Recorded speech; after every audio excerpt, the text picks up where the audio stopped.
예, 한 주 동안 잘 지내셨습니까? 네. 다음 지난주에 말이죠. 우리가 이제 그 서문에 해당하는 형태로 조금 봤습니다. 이제 오늘부터 이제 본격적으로 공부를 하겠습니다. 그러니까 지난 시간에 학문의 종지라고 하는 그 글을 봤지요. 네. 종지가 없는 학문은 죽은 학문이다 이랬지 않습니까? 타너스님이 종지가 없는 학문은 죽은 학문이다 그랬습니다. 그래서 이제 제가 이제 타너 사상 특강을 이렇게 한다고 했을 때 책을 제가 만들면서 편집을 하면서 생각을 해봤을 때 타너 스님의 종지가 과연 어디에 있겠는가? 과연 어디에 있겠는가? 이렇게 보셨을 때에 타너 스님의 핵심 사상은 선사상입니다. 선입니다. 선의 종지가 있어요. 그래서 타너 스님은 그 저녁에 한 9시쯤 되면 그 어김없이 주무시고 새벽에 12시나 1시쯤 되면 일어나셨어요. 그래가지고 서너 시간을 무조건 참선을 하시면서 하루 일과를 시작하셨습니다.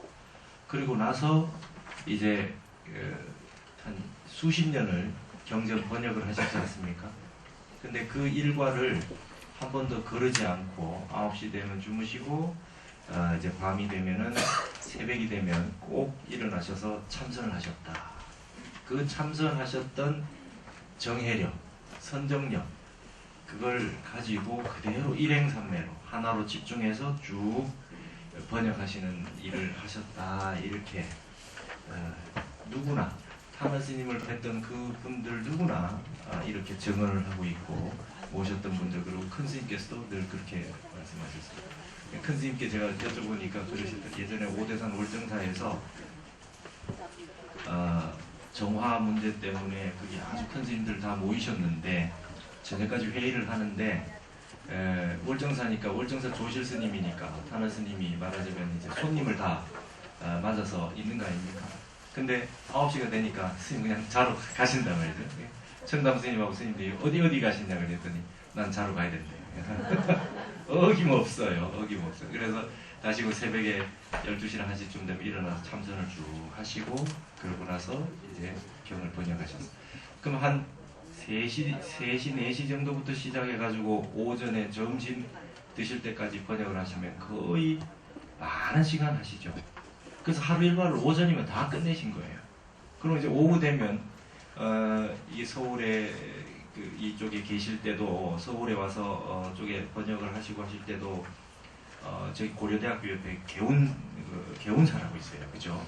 개운사 있고 대원암 있고 그 암자 있는데 거기 있으면 많은 그 정치인들이나 많은 분들이 유명 인사들도 많이 찾아오고 하셨는데 그분들을 만날 때 타너 스님은 한 번도 바쁘다는 얘기를 한 적이 없는 거예요. 그 많은 번역을 하시고 다 하셔도 아유 바빠서 못 만난다 이런 말씀을 한 번도 하신 적이 없대요. 새벽에 벌써 하실 일 다 끝내놓고 늘 그렇게 하셔가지고 여러분도 이런 그 타너 스님의 생활 방식 눈을 뜨면 제일 먼저 참선부터 한다. 그리고 새벽에 모든 일을 다 해놓는다. 인시는 여러분 인오술 이렇게 인오술이 삼합이다. 뭐 사주 보는 사람 막 그런 얘기하는데 그 원리를 모르고 하는 소리입니다. 삼합이란 뜻이 뭐냐면 오시가 되면 태양의 정오가 되면 태양의 하늘 정중앙이 있지요. 그 태양이 시작되는 시간이 인시입니다. 인시. 새벽 3시. 그래서 우리 절에서는 도량석을 3시에 칩니다. 자시가 되면은 하늘의 기운이 열리고 축시가 되면 자시는 11시부터 1시까지 축시가 되면 1시부터 3시까지는 땅의 기운이 열리고 인시가 되면 모든 생명체의 기운이 열립니다. 그래서 태양이 시작되는 시간이 인시입니다. 3시부터 5시까지. 그래서 인시에 태양의 기운이 시작이 돼서 태양의 기운은 오시의 정점에 도달했다가 술시가 되면 태양의 기운은 정으로 간다. 이래서 인오술이 빛이 불이라고 하는 형태가 가지고 있는 그 관련성이다. 이래서 그거를 그 원리에 입각해서 뭐 인오술이다 이런 얘기를 하는 겁니다. 그러니 큰 스님께서는 늘 새벽에 일어나서 정진을 해라. 이게 아주 기본입니다. 여러분도 이걸 꼭 실천을 해 보셨으면 좋겠습니다. 여러분 이거 전기라고 하는 게요. 참 이 사람을 어리석게 만들지요. 밤에 사람들이 깨 있습니다. 자야 될 시간에. 어떤 일이 있어도 자시에는 용맹정진으로 참선하려거든 깨 계시고 안 그러면 그 시간 자야 됩니다. 사람도 자연이잖아요. 예. 사람은 이 열량을 내서 기운을 가지고 양기를 해서 그렇게 해야 되는데 그때 너무 사람들이 소모를 다 합니다. TV에 11시 되면 재밌는 게 제일 많이 한다면서요. 네. 중생살이를 아주 확장시키는 원리입니다. 그렇게 살면은 안 됩니다. 일찍 딱 해의 기운이 넘어갈 때 딱 주무시고 새벽에 딱 일어나서 참선부터 딱 하시고 하루 일과를 딱 시작을 해서 딱 해보십시오. 그렇게 하면 그렇게 해서 습관을 들여서 사시면 아주 맑고 깨끗한 정신으로 유지해서 사실 수가 있다. 그래서 다너 스님의 사상은 핵심이 선사상이다. 근데 여기 교재는 왜 선사상부터 하지 않느냐. 그래서 이건 쭉 공부를 해 나가다가 중앙부터서 하지 말이 끊어진 자리, 생각이 끊어진 자리고 실참해야 되는 자리, 실제로 참선을 해야 되는 자리이기 때문에 처음부터 그 얘기를 이론적으로 할 것이 아니라 처음은 화엄 사상부터 하겠다는 겁니다. 스님께서 평생을 공을 기울이신 게 이 화엄이었고 스님 늘 그렇게 말씀하셨습니다. 인간이 만들어낸 유사이래로 동서고금을 막론하고 인간이 만들어낸 최고의 글로 된 사상 책이 뭐냐? 화엄경이다. 화엄경이다 그렇게 말씀하셨습니다.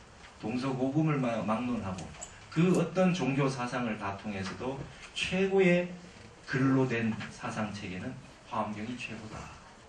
그 역시도 말이기 때문에 선의 말이 끊어진 세계를 보다는 못하다. 그러나 화엄이 인간의 언어 문자로 된 세계로는 최고의 세계다. 그렇다면 부처님은 여러분 부처님이 무슨 팔만대장경을 외워서 부처된 분이 아니잖아요. 선정을 닦으신 분이죠. 참선해서 부처가 되셨지만 그 깨달은 분상을 밝혀내는 데에는 최고의 이 팔만대장경의 많은 경들이 있지만 그 중에 최고라고 불리는 것은 화엄이다. 이제 다나스님 사상의 핵심이 그렇습니다. 그래서 화엄은 바다와 같은 것이고 다른 묻 경전들은 강과 같은 것이다. 그래서 모든 강물이 결국 어디로 흘러갑니까? 바다로 흘러갑니다. 바다를 보고 나면은 물에 대해서 완전히 다 알지요. 모든 일체의 물들을 다 알 수 있는 것이 바로 바다와 같은 겁니다. 그래서 맹자가 공자에 대해서 평을 하기를 뭐라 그랬냐면 관어해자 난이수요. 바다를 본 사람에게는 물대기가 어렵고 여러분 바다 한번 보고 나면 웬만한 물은 물 같지 않죠. 바다를 본 사람에게는 물대기가 어렵고 유어 성인지 문자 난연이라 성인의 문화에서 논의로 본 사람에게는 말대기가 어렵다. 웬만한 말은 말 같지 않아요. 여러분 큰 스님 법문 듣다 딴 데 가면 시시하죠. 큰 성현의 말씀을 듣고 공부한 분은 그보다 낮은 수준의 말들을 들으면 그 별로 말이 귀에 들어오지 않듯이 바닷물을 본 사람에게는 강물이 그 물이 그다지 시시하단 말이죠. 별거 아닌 것처럼 시시하단 말이죠. 그래서 화엄은 바다에 비유한다. 그래서 화엄이라고 하는 것 속에는 늘 바다라는 말이 화장, 잠엄, 세계, 해 바다 해자서 해인 삼매 바다를 얘기를 합니다.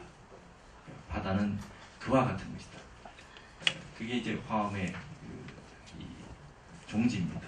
그러면 여러분 지난번에 자 이제 우리 큰 스님께서 화엄경을 처음부터 세주명품부터 강의를 해주시기로 하셨는데 화엄은 너무나 바다와 같은 것이기 때문에 망망대해와 같아서 어디가 어딘지 분간을 못할 수가 있어요. 그렇겠죠? 지금 내가 바다에 지금 어느 지점에 있는지 지금 여기 바다는 어떤 성격의 바다인지 도무지 알기가 어렵기 때문에 이 화엄에 대해 가지고는 화엄학이 필요합니다. 화엄에 대해서 전체적으로 좀 개괄적으로 좀 알 필요가 있겠다. 제가 그래서 여러분에게 화엄 전체 큰 스님에게 화엄경 공부를 하시도록 도움이 되는 좀 그 지침이 된 안내가 될 수 있을 정도의 그런 그 화엄학 강의를 해서 좀 요약해서 정리를 해서 나중에 큰 스님한테 화엄경을 배우실 때 지금은 여기 대충 이런 부분을 공부하고 있구나. 너무 나무만 봐서 숲을 보지 못하는 그 우를 범하지 않기 위해서 제가 일단 화음을 몇 시간에 걸쳐서 하도록 하겠습니다. 그러면은 지난번에 말씀드렸듯이 종지가 없는 학문은 죽은 학문이다 그랬단 말이죠. 그럼 화음의 종지가 뭡니까? 네. 일체유심조죠. 일체유심조입니다. 일체유심조인데 이거를 우리 조선조의 무감 최눌 스님이라는 분께서는 이 통만법 명일심이다 그랬습니다.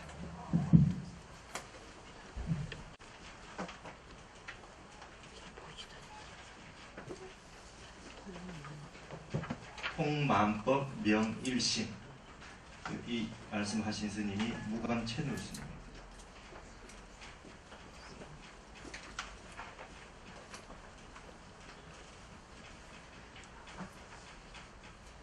1700년대에 우리 조선시대 스님이신데 만법을 통섭해서 일심을 밝힌다.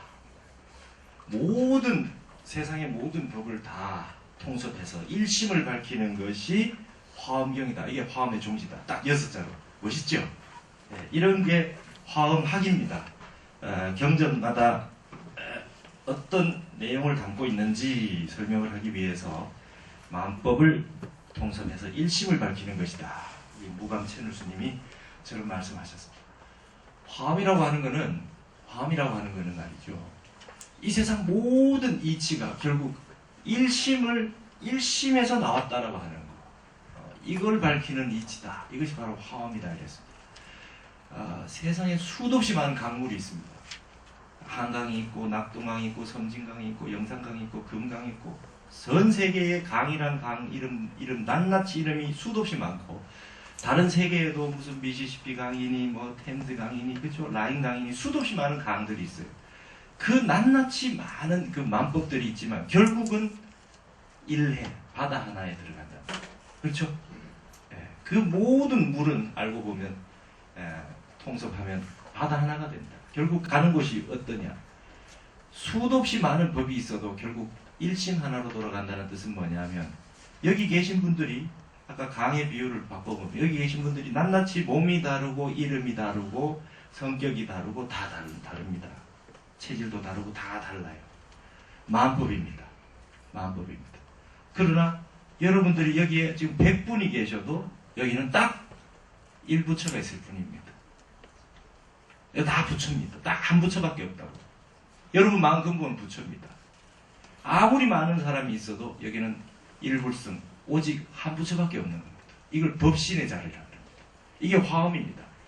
이거를 모르고 이걸 알고 나서 근본은 한 부처인데 체자리는 하나인데 본체계는 하나인데 현상으로 지금 잠시 이 몸을 가지고 이 이름을 가지고 이런 모양으로 가지고 있는 낱낱이 있다라고 하는 것을 알아야 속지를 안 하지.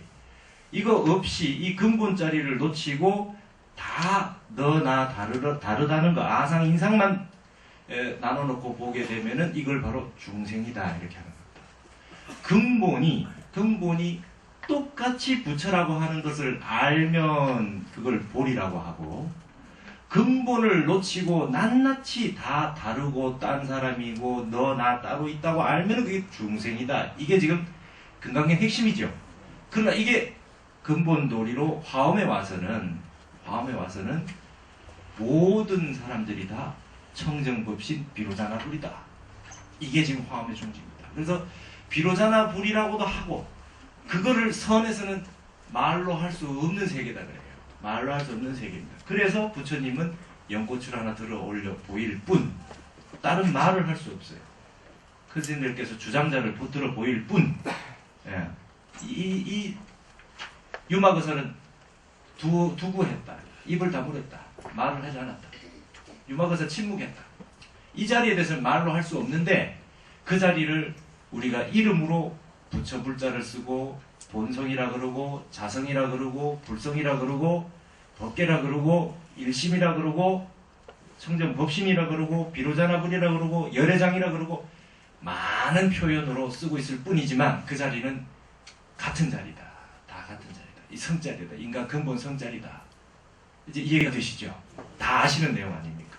그런데 그걸 전제로 해서 근본 바탕이 하나라고 하는 전제를 두고서 각자가 가유다. 잠시 잠깐 이런 몸으로 4대가 화합해서 색수상 행식으로 온이 나라고 하는 존재로 지금 가지고 있다. 이렇게 알아야 된다 이 말입니다. 그래서 통만법 명일시입니다.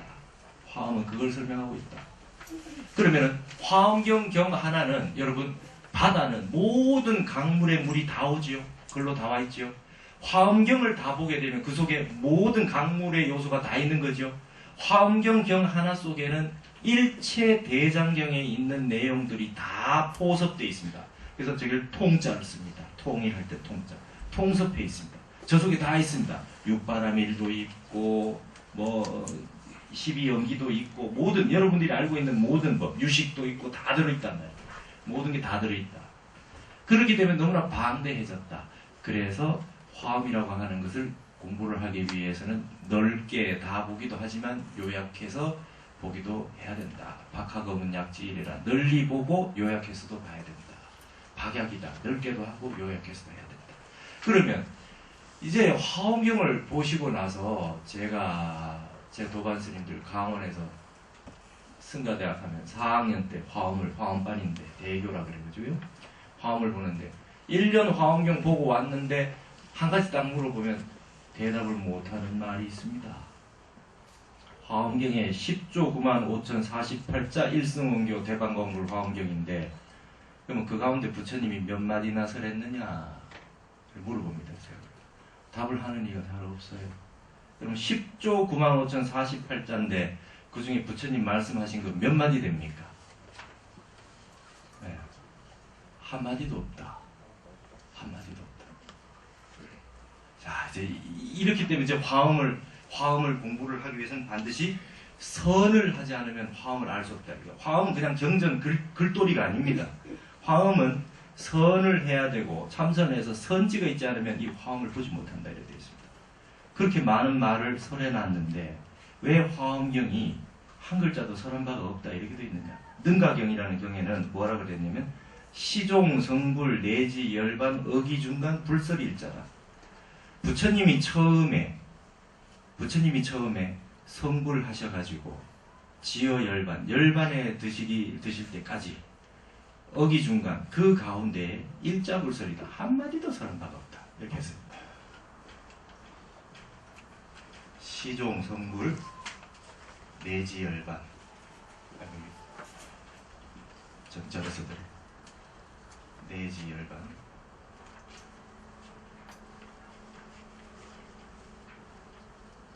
어기 중간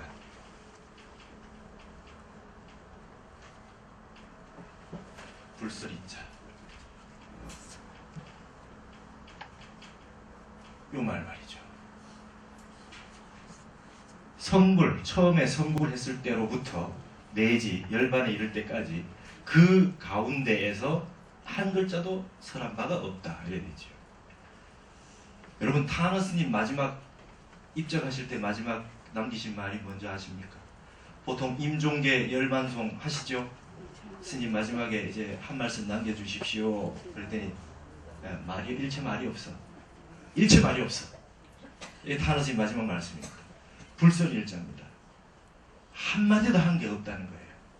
자, 이게 지금 여러분 아주 이해하시기 힘든 내용인데 그렇게 많은 말씀을 하셨는데 특히 화엄경을 이렇게 얘기하는 이유가 있습니다. 그러니까 화엄경을 보셔가지고 전혀 이해가 됐느냐 안 됐느냐 첫 단추는 이겁니다.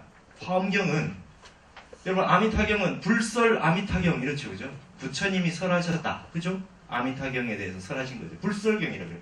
그걸 불설경이라 그럽니다. 부처님이 직접 설하신 경입니다. 이건 부처님 말하자면 여기에서는 선도리로 한마디도 하신 게 없다 그러지만 이 불설경에 부처님이 수고리 존자에게 뭐 금강경에서 말씀하시잖아요. 말씀하신 내용이 있는데 화엄경에는 설불경입니다. 부처님이 말씀하시는 게 없고 부처님에 대해서 설하는 경이다 이렇게 되어 있습니다. 왜 그러냐 하면은 화엄경에는 설하는 주체가 부처님이 아니라 보살님들입니다. 보살님들. 문수보살, 보현보살 뭐 이런 분들이요. 그런 분들이 설하시는 거예요. 그러니까 이거는 부처님에 대해서 설하는 경전입니다. 화엄경은. 이게 화엄입니다. 그래서 그러면 부처님은 말씀을 안 하고 뭘로 설하셨느냐? 광명설법하셨어요. 빛으로 설법하셨어요.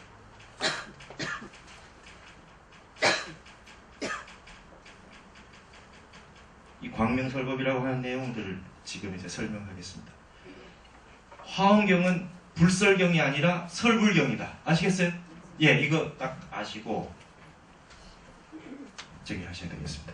여러분, 그런 예전에 이제 이 절에서 법문하시거나 내용 들어보시면 많이 들으시는 말씀이 화엄경을 부처님께서 맨 처음 설하셨는데 사람들이 알아듣지 못해서 아함경부터 다시 하나씩 설하셔가지고 나중에 법화경, 열반경까지 설하시게 됐다. 이런 말 들어보셨죠? 네. 예, 아시죠? 예, 그게 이제 이 얘기입니다. 처음에 화엄 최초 37일이라 부처님께서 열반에 드시고 난 다음에 37일, 21일 동안 화엄경을 설하셨대요. 이 많은 내용을 21일 동안 설하셨대요. 예, 부처님 랩 하셨습니까? 어떻게 37일 만에 이 화엄경을 다 설하셨겠느냐? 말씀으로 설한 게 아니고 선정에 들어 계신 겁니다. 선정에 들어가셔가지고 화신불인 서가모니 불이 법신불인 비로자나 불과 하나가 돼서 그래서 여러분 법신, 보신, 화신 그러죠. 불설 아미타경 같은 경우는 부처님께서 부처님의 몸으로 가지고 부처님이 입으로 말씀을 하셨으니까 부처님의 화신이 돼서 말로 설한 거죠. 그건 화신불이 불설하신 내용이잖아요. 그러나 화엄경은 부처님께서 선정에 들어서 완전한 선정 세계 속에서 법신이라고 하는 완전한 이 청정 법신의 세계와 하나가 됐다. 말하자면 깊고 깊은 선정에 들어서 설하신 거다. 뭘로? 광명으로. 선정에 들어 있으신데 빛을 놓으셨다. 여러분 그 경전 보시면 빛을 놓으셨다는 얘기들이 많이 나오죠. 빛을 놓으셨다는 거예요. 광명을 놓으셨다. 이 화엄경에는 그러면 화엄경 전체 내용은 뭐냐면 10종 방광입니다. 방광을 10번 하셨어요. 10번 방광하셨어요. 10종 방광. 방광을 10번 하셨어요. 방광 10번 하신 내용이 37일 동안 선정에 들어서 방광하신 내용인데, 자, 이 법성계에서 보시듯이 귀가수분 득자랑이 그 광명으로 설법을 하신 거예요. 말씀을 안 하시고 광명으로 설법을 하셨는데 그걸 보고 근기가 빠른 이는 단박에 보고 알아요. 저게 지금 무슨 설법인지. 참, 이걸 그렇게 알면 얼마나 좋겠습니까? 한 번에 그냥 딱 광명만 딱 보고 딱 알면 얼마나 좋겠습니까? 소동파 오도송이 그런 겁니다. 소동파 오도송이. 예. 예. 어째 이 천하 만물이 무비불이요. 천하 만물이 부처 아님이었고, 예. 세간이 모든 게 도아님이었다. 예. 신공유수 송장경이요. 깊은 산골짜기에 흘러가는 물이 대장경을 설하고 있고, 산산석불이 미미소라. 산에 이게 봉우리가 부처 얼굴로 보이는 겁니다. 산 꼭대기에 있는 산산석불이 빙긋이 웃음 짓고 있다. 온 세계가 지금 법을 설하고 있는데 여러분 하늘의 빛이 법을 설하고 있어요. 대자연이 법을 설하고 있는데 깨달은 분상에서 보면 그게 다 진리고 하나하나 진리로 다 알 수 있습니다. 근데 중생들 눈에는 그게 보이지 않아요. 번뇌 망상과 그게 쫙 끼어가지고 아주 성능 너무 좋은 선글라스를 껴가지고 안 보입니다. 법이. 근데 그 근기가 높은 분들은 그걸 보면 단박에 안단 말이죠. 그러나 그걸 못 알아먹는 분들이 있어요. 그러니까 부처님이 광명으로 설법했는데 못 알아먹어요. 그 부처님께서 처음에 대각을 이루시고 난 다음에 열반에 들려고 하셨죠. 이 법은 말로 설명할 수가 없다. 이거 어떻게 이걸 알겠느냐. 나는 이제 열반에 들고자 한다 했을 때 재석천왕, 범천왕, 문수보살님 이름들 와서 그렇게 하시면 안 됩니다. 그리고 말씀을 해주셔야 됩니다. 해서 시작한 게 암부부터 시작하신 거 아닙니까? 하나하나 초등학생부터 시작하셨다. 이게 이제 천태지자대사의 오시교판이라고 합니다. 팔만 대장경을 가득히 놓고 보니까 전체적으로는 5가지로 나눠지더라 이겁니다. 예. 처음에 화엄 최초 37일, 화엄경을 처음에 37일 동안 선정 속에서 광명으로 설법하셨고, 그러고 난 다음에 그 다음에 아함 12 방등팔, 아함부 경전을 12년 설하셨고, 그 다음에 방등부 경전 유식학 같은 거 그거를 8년 설하셨고, 21제 단반야라 21년 동안 반야부 경전, 금강경, 반야심경 같은 거 공돌이 그거 설명하셨고, 그리고 난 다음에 종설법화 후 8년이라 마지막에 법화경 열반경 같은 걸 8년 설하셨다. 내용이 처음 광명설법 설해놓은 걸 가지고 사람들이 못 알아먹으니까 제일 먼저 수준을 초등학교 수준으로 쭉 낮춰가지고 아함부부터 설했습니다. 고진멸도부터. 네. 깊고 깊은 진리의 세계를 바로 설했더니, 광명으로 설했더니 못 알아먹어가지고 고통이라고 하는 게 있지 않느냐. 그 고통이 원인이 뭐냐. 그 다음에 그걸 멸해야 된다. 그 다음에 그걸 그러면은 멸하기 위해서는 도성제를 닦아야 된다. 그럼 팔정도를 닦아야 된다. 왜 그러면 이렇게 고통이 왔느냐. 12연기가 왔다. 그럼 마음은 어떻게 구성되어 있느냐. 그 방등부 8년 유식학으로 설명합니다. 우리의 마음은 육식이 있고 칠식이 있고 팔식이 있는데 이렇게 해서 윤회전생을 하고 다 설명합니다. 그래 놓고 나서 다 그 다음에 알고 보면 다 공이다. 무자성이다. 본체가 실체가 없다. 그 반야부 경진입니다. 그렇게 해놓으시고 난 다음에 마지막 법화 열반부에 와가지고 법화경에 뭘 설하셨습니까? 본래 중생도 없고 부처도 없다. 이것을 하신 거예요. 마지막에 와가지고 처음에 부처님이 광명으로 설명하셨던 그 내용의 핵심인 일체 유심조 도리를 법화경에서는 어떻게 설하셨냐 하면은 유유일불승이요 무이무영무삼이다. 오직 일불승이 있을 뿐이고, 내가 성문승, 영각승, 보살승 따로 나눠서 설명을 했지만, 사실 알고 보면은 성문 따로 있고 영각 따로 있고 보살 따로 있고 부처 따로 있는 것이 아니라, 알고 보면 다 구원성불이다. 옛적에 이미 다 성불에 있었느니라. 이게 법화경 도리 아닙니까? 이거 이제 법화경을 얘기하신 겁니다. 근데 이 내용을 이미 화엄경에서는 광명으로 벌써 설법을 다 해마쳤다니. 37일 동안. 이해되세요? 이 광명의 내용을 글로써 풀어서 나온 게 지금 우리가 보는 이 화엄경이라는 거예요. 되셨습니까? 그래서 흔히 대학원 수준으로 최고 수준의 내용을 화엄경을 설하셨는데 못 알아먹다 보니까 선정의 세계 광명설법을 못 알아먹기 때문에 아함부부터 시작해서 초등학교, 방등부, 중학교, 그 다음에 그 반야부, 금강경, 반야신 같은 고등학교, 그 다음에 법화경, 열반부 같은 대학교, 이렇게 해서 하나하나 거꾸로 올라간 거다. 이게 이제 천태지자대사의 50요판입니다. 5시간으로 나눠서. 타너스님도 이것을 지지합니다. 그러면 자, 부처님이 이제 광명으로 설법하셨다. 광명으로 설법하셨는데 그 광명의 내용, 여러분 보살님들은 어떤 분, 관세음보살님, 문수보살님, 보현보살님 이런 보살님들은 이분들은 자비심이 많으신 분입니다. 그렇죠? 중생들이 그 광명을 놓고 무슨 말인지 못 알아먹고 있을 때 그걸 하나씩 설명해 주시는 거예요. 그게 이제 세조묘원품부터 그래서 설주가 처음에 보현보살이 나오세요. 보현보살이 나오셔가지고 자, 지금 이러이러한 내용을 이렇게 쭉 설명을 하고, 그 다음 문수보살이 하시고, 금강장보살, 여러분 화엄경 약창계 할 때 나오죠? 보현, 문수, 대보살 뭐 그죠? 그 나오시죠? 금강장 다 나오죠? 그분들이 다 그 광명에 10번 방광한 내용에 대해서 보살님들이 바꿔가면서 지금 저 광명의 내용은 이러이러한 내용입니다 라고 하는 걸 설해 주시는 내용이란 말이죠. 근데 그걸 처음에는 부처님이 어떻게 설하셨느냐 하는 그 연유가 뭐냐면은, 처음에 부처님이 딱 깨달으셨어요. 인도에 여러분 아시는 성지순례도 가시는 그 보리수 아래에, 그죠? 부다가야 보리수 아래에 딱 깨달으셔가지고 딱 선정에 들어있는데 모든 세상의 존재자들이 다 옵니다. 너무나 기뻐서 다 모여듭니다. 다 모여드는 모습이 세주묘원품입니다. 이 세상의 모든 찬탄을 하기 위해서 다 모여듭니다. 모여들어 있는데 여러분 지금 여기에 이제 다음 부처님이 미륵 부처님인데, 미륵 부처님이었다 오셨다고 하면 여러분 뭐 하겠습니까?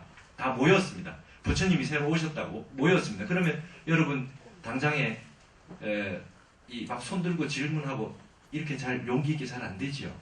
그래서 이제 마음속으로 생각합니다. 부처님한테 내가 이걸 꼭 한번 여쭤보고 싶었는데 그래서 마음속에 의문을 가져요. 마음속에 의문을 가지고 있습니다. 마음속에 의문을 가지는 내용들을 부처님 다 아세요. 그리고 그래가지고 그 부처님이 모여있는 운집 대중들이 마음속으로 의문을 가지고 있는 내용들에 대해서 빛으로 설법을 하나씩 다 해주신 내용들이 화엄경입니다. 기가 막히죠.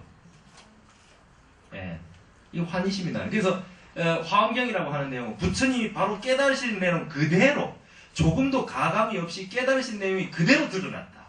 그대로 드러났다. 방편설이 아니다. 이 사람을 뭐 초등학교 좀 공부시켜가지고 이거 하게 난 다음에 그 다음 요거 시키고 저거 시키고 이 과정을 한 게 아니라 깨달은 내용 그대로를 바로 보여주시는 내용이 화엄경이다 이렇게 되어 있습니다. 그래서 화엄경이 어렵습니다.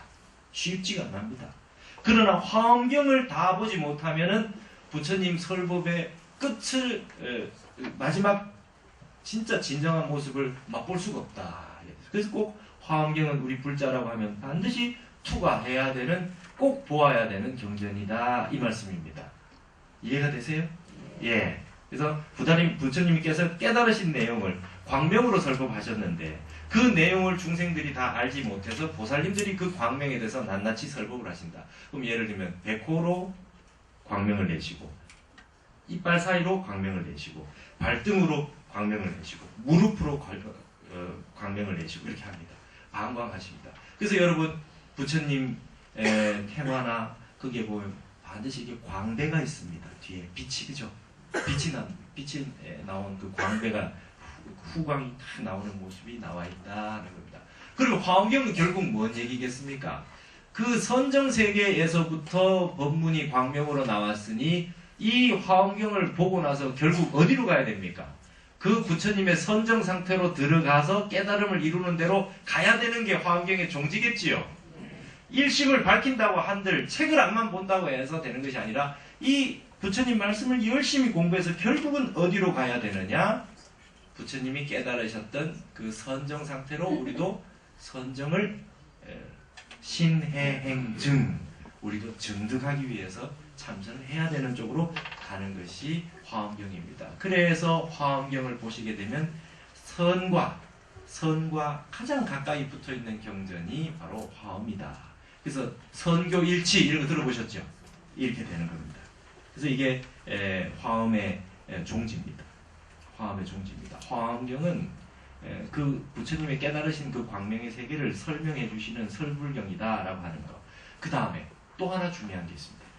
타나 스님이 아주 열심히 설법하셨던 내용 중에 하나가 여러분 우린 남방은 소승불교고 우린 대승불교고 이렇게 얘기하죠. 그렇죠? 우리 대승불교라고 그러잖아요. 타나 스님 뭐라 그러시냐면 화엄경이 대승불교라 그러면 이건 망발이다. 화엄경은 대승경전 수준이 아니다. 그러면 뭐냐? 화엄경은 일승경전이다. 일승.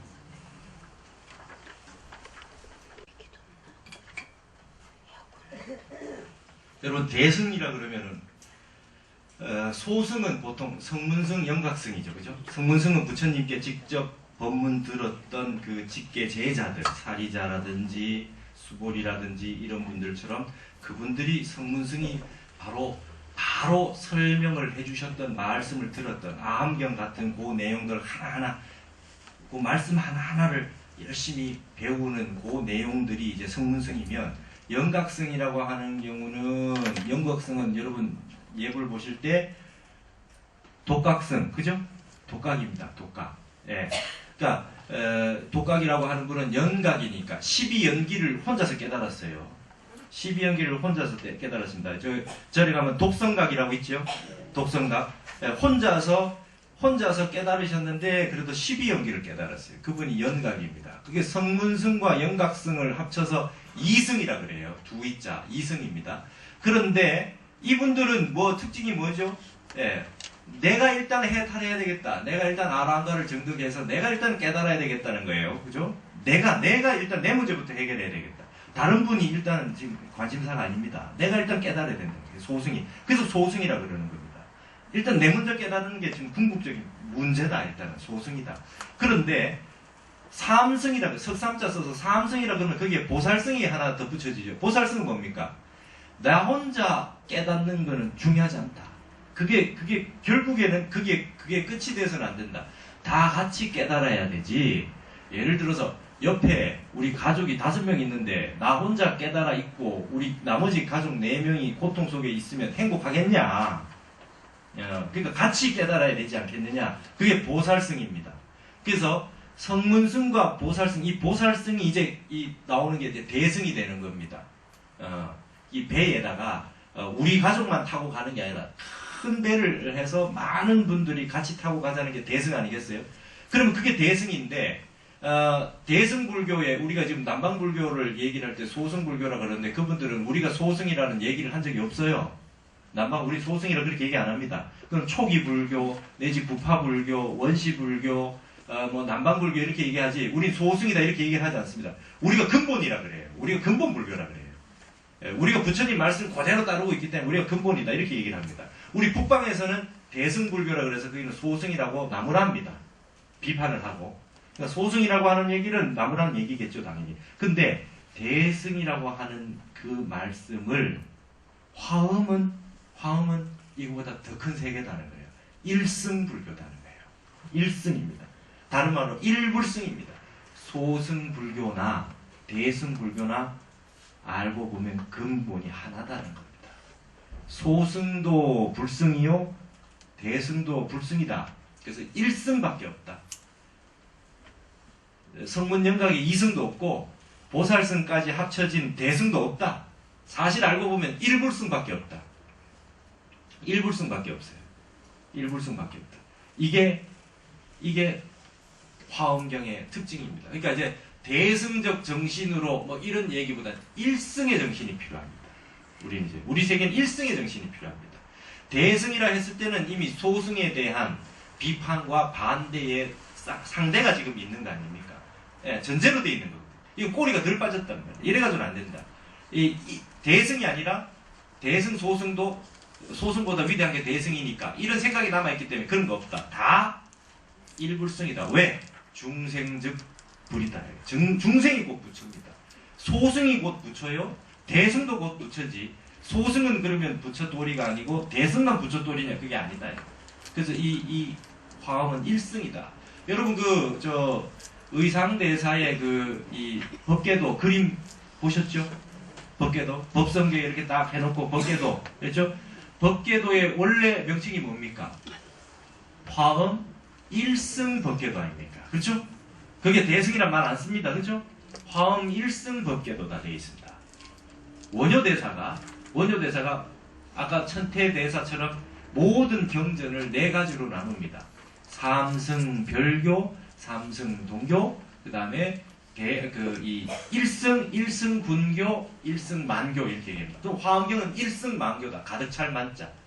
일승 만교다 이렇게 얘기해요.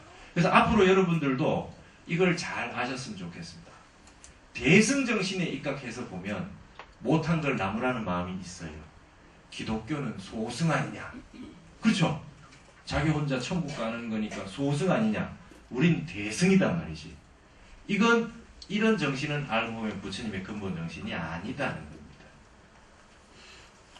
대소가 없습니다. 근본 자리에. 네. 진리 아님이 없습니다. 시비가 끊어지는 겁니다. 진리의 세계는. 너는 옳고 나는 그러다. 그런 게 없습니다. 다 옳고 다 부처입니다. 그게 일승돌입니다. 우리 불자들도 이제 대승보다는 일승으로 가셔야 된다. 왜? 화엄경은 일승을 설하고 있다. 예. 그래서 이 내용이 경전에 화엄경에 있는 내용인데 구대승자 심희우나 대승을 구하는 자는 심희우하다. 이 화엄경에 이런 말이 나옵니다. 대승을 구하는 자는 심희우하다. 그러나 대승을 구하는 것도 오히려 있겠거니와 이 일승을 구한다라고 하는 것은 대나 어렵다. 이런 구절이 화엄경에 있기 때문에 하나 스님은 유독 이 구절을 가지고 와서 화엄경은 일승경전이다. 여러분 상대가 생기는 것은 괴로운 겁니다. 번뇌가 따로 있고 그 다음에 보리가 따로 있고, 중생이 따로 있고, 부처가 따로 있고, 천국이 따로 있고, 지옥이 따로 있고, 이건 괴로운 법입니다. 이건 아무리 분리를 잘하고 아무리 잘해봐야 진정한 진리의 진여에 도달하지 못한다. 그래서 일승이 필요하다. 여러분, 기독교 신자들이 하나의 종교를 가짐으로 인해서 다른 종교에 대해서 배타하는 마음이 생깁니다. 그렇죠? 내가 이 종교를 가졌는데 이 종교를 가지지 않은 사람이 미워지고 그 사람에 대해서 잘못됐다고 얘기를 시비심이 생기는 거 아닙니까? 그 자체가 괴로운 겁니다. 그것만큼 더한 번뇌가 없죠. 딱 한마디로 얘기하면 아상인상이 딱 생겨버리는 겁니다. 예. 그렇기 때문에 이건 괴로운 고가 바로 거기서 시작되는 겁니다. 그게 끊어져야 됩니다. 그게 끊어져야 모든 게 일심이라고 하는 걸로 딱 마음의 주체가 딱 잡혀 있어야 그 다음부터 진정한 불법의 진리가 들어오는 겁니다. 그러면 자, 나는 화두 참선을 한다.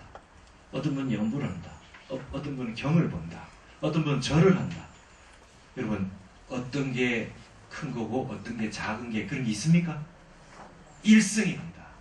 어떤 걸 해도 내 일심으로 하는 거기 때문에 여기는 대소가 없고 옳고 그런 게 없고 좋고 나쁜 게 끊어졌습니다. 일승의 원리로 모든 걸 보시기 바랍니다. 아시겠습니까? 네. 이게 화엄입니다. 그러니까 화엄은 무해입니다. 장애가 없어요. 편가름이 하나도 없다.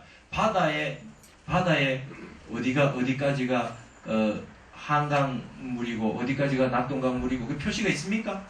바닷물에 들어오면은 세상의 모든 다른 물들이 지저분한 물, 깨끗한 물, 무슨 어떤 물들이 돌아도 똑같은 짠맛 한맛 내는 하나의 바다밖에 없듯이 이 부처님 세계는 네가 옳고 내가 그르고 뭐 이런 조금의 분별도 없는 세계인데 그 세계 중에 가장 큰 세계를 보여주는 게 바로 이 화엄입니다.